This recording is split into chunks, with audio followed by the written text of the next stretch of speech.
Isto é o Topless, amigos, e neste vídeo nós vamos analisar a situação no conflito entre a Ucrânia e a Rússia para hoje, dia 19 de novembro de 2025. E durante a noite de hoje tivemos mais um ataque massivo efetuado pela Rússia contra todo o território da Ucrânia. Inclusivamente as fontes pró-ucranianas já publicaram um mapa das rotas dos mísseis e dos drones que foram lançados pela Rússia e vemos que alvos foram atingidos na porção mais ocidental da Ucrânia, mas também na porção mais oriental. E já tivemos uma publicação das defesas antiaéreas ucranianas que referem que a Rússia lançou um total de 524 meios aéreos. Além disso, os ucranianos referem que conseguiram abater 483 meios desses, ou seja, eles referem que conseguiram abater quase todos os drones e mísseis. Contudo, a situação real é um pouquinho diferente porque já tivemos bastantes vídeos de explosões registadas. Tivemos, por exemplo, aqui nesta porção da Ucrânia, satélites da NASA que registaram incêndios. Em Kharkiv tivemos uma série de vídeos de explosões registadas e também da parte mais ocidental da Ucrânia tivemos muitos vídeos. Por exemplo, aqui só na cidade de Ternópil tivemos estas imagens que foram gravadas pelos habitantes desta cidade. Tivemos também muitas mais explosões registadas. Temos aqui mais incêndios e mais fumo que estava a ser gerado dos incêndios consequentes dos ataques por parte da Rússia. E, além disso, tivemos um prédio que foi atingido pelos russos e enquanto as fontes pró-ucranianas referem que foi destruído um alvo civil, as fontes pró-russas referem que neste edifício estava localizado um ponto de produção e de fabricação de drones que eram utilizados pelas forças armadas da Ucrânia. Em Lviv também tivemos uma série de incêndios registados em vários armazéns e, portanto, durante este ataque, alvos militares, inclusivamente depósitos de munições, mas também infraestruturas do setor energético, foram atacadas pela Rússia. E agora podemos avançar para a situação no terreno e ver os avanços que tivemos no mapa nas últimas 24 horas. E vamos começar pela direção de Zaporizhia, pela porção a leste desta ofensiva por parte da Rússia. E aqui na direção da cidade de Guliáipolha tivemos mais fontes a indicar avanços por parte da Rússia nestes eixos. Tivemos estes relatos dados não só por fontes pró-ucranianas, como a Deep State, mas também por algumas fontes neutras e fontes pró-russas. Mas por enquanto não tivemos nada confirmado por imagens ou por vídeos.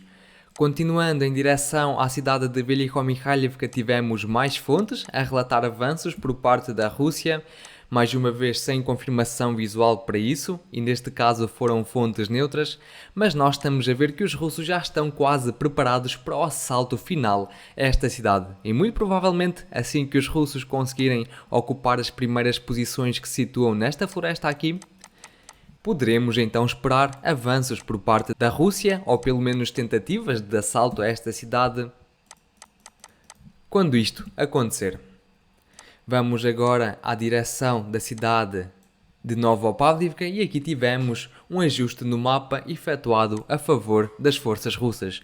Por exemplo, esta era a situação que nós tínhamos durante o dia de ontem, onde já algumas fontes neutras tinham relatado que os russos conseguiram conquistar a parte central desta cidade, mas nós não tivemos até hoje provas visuais disso.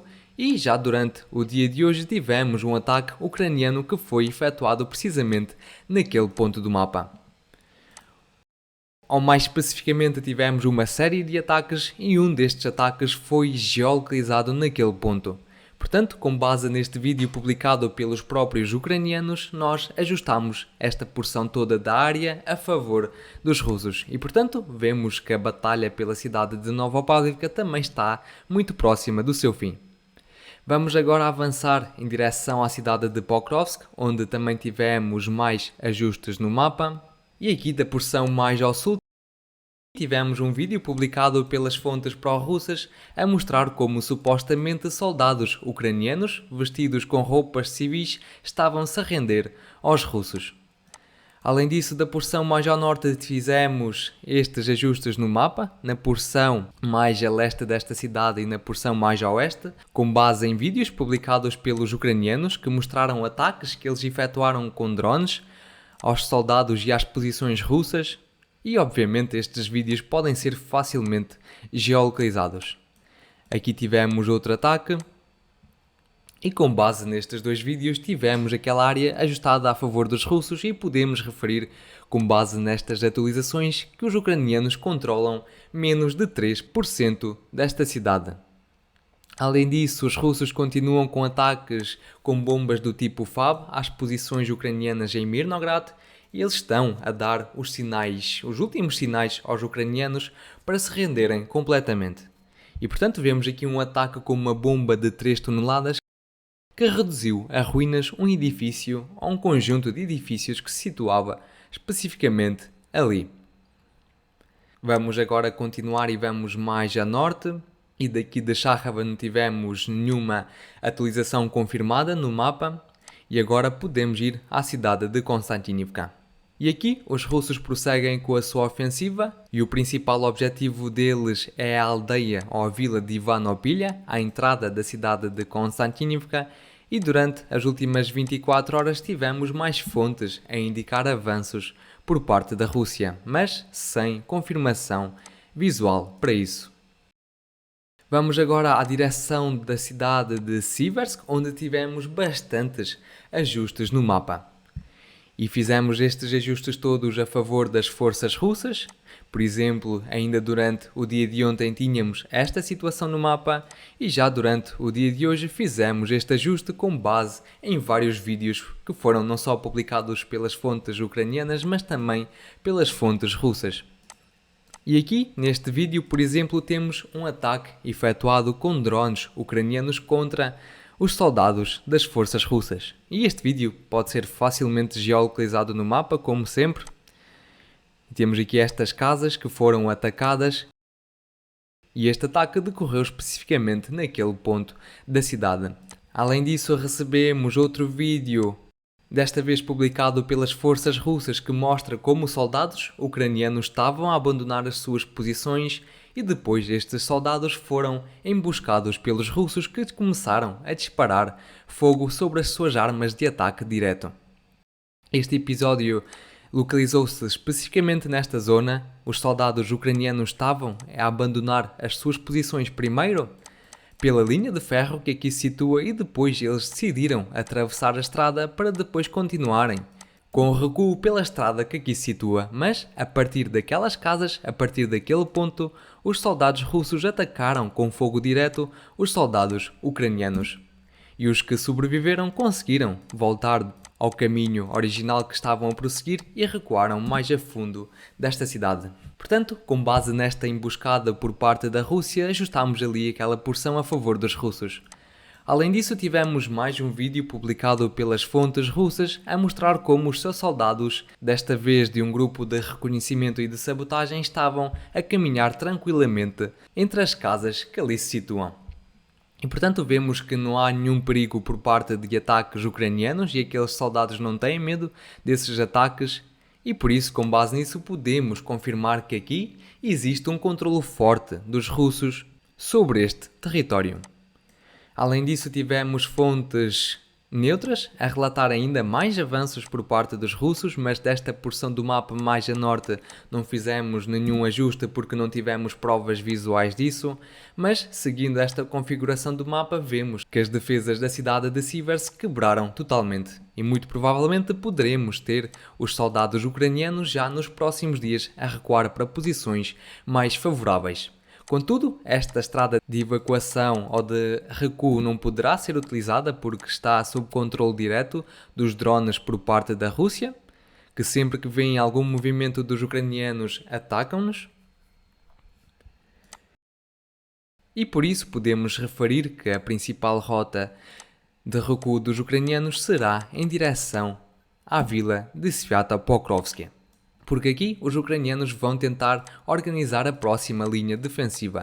Nós vemos que em torno das aldeias que aqui se situam existe uma rede forte de fortificações e de trincheiras, e é precisamente aqui que os ucranianos deverão receber os russos da próxima vez, porque já poderemos estar mesmo a falar, nos próximos dias, do fim da batalha pela cidade de Siversk. Além disso, mais fontes relataram avanços por parte da Rússia neste eixo aqui, mas mais uma vez sem confirmação visual para isso. E enquanto a infantaria dos russos avança nestas localizações, os drones da Rússia estão 24 horas por dia a sobrevoar as principais vias logísticas dos ucranianos e por isso os russos estão a tentar, como sempre, quebrar a logística dos mesmos, atacando os veículos que os ucranianos utilizam. Podemos agora avançar em direção à cidade de Kupiansk, onde também tivemos mais algumas atualizações e segundo algumas fontes, inclusivamente fontes neutras, os ucranianos iniciaram uma série de contra-ataques especificamente nestes eixos aqui. E eu referi há alguns dias atrás que poderíamos estar mesmo à espera destes contra-ataques ucranianos e agora temos os primeiros relatos de que eles começaram. Além disso, outra onda de contra-ataques prossegue nesta porção do mapa e aqui os russos também parecem ter o controlo com drones do tipo FPV, porque aqui temos mais uma vez a destruição de um veículo armado ucraniano. Já da porção a norte da Ucrânia de Kharkiv não tivemos nada de novo nas últimas 24 horas, mas antes de finalizar o vídeo só queria discutir mais um ponto importante relacionado à política. É que para piorar a situação dos ucranianos tivemos outro aspecto importante, outra notícia importante, que é a situação de que a ministra da Energia ucraniana, a Svitlana Grinchuk, que foi acusada recentemente de corrupção, secretamente abandonou o país da Ucrânia durante a noite de hoje. E por isso temos aqui uma crise política bastante grande na Ucrânia que está apenas a iniciar-se, e vamos por isso estar também bastante atentos aos próximos desenvolvimentos neste campo. E por hoje é tudo, espero que tenham gostado do vídeo. Se gostaram, por favor, deixem o vosso gosto, subscrevam o canal e partilhem o vídeo. E eu relembro que condeno qualquer tipo de violência no mundo. Até amanhã, tchau tchau!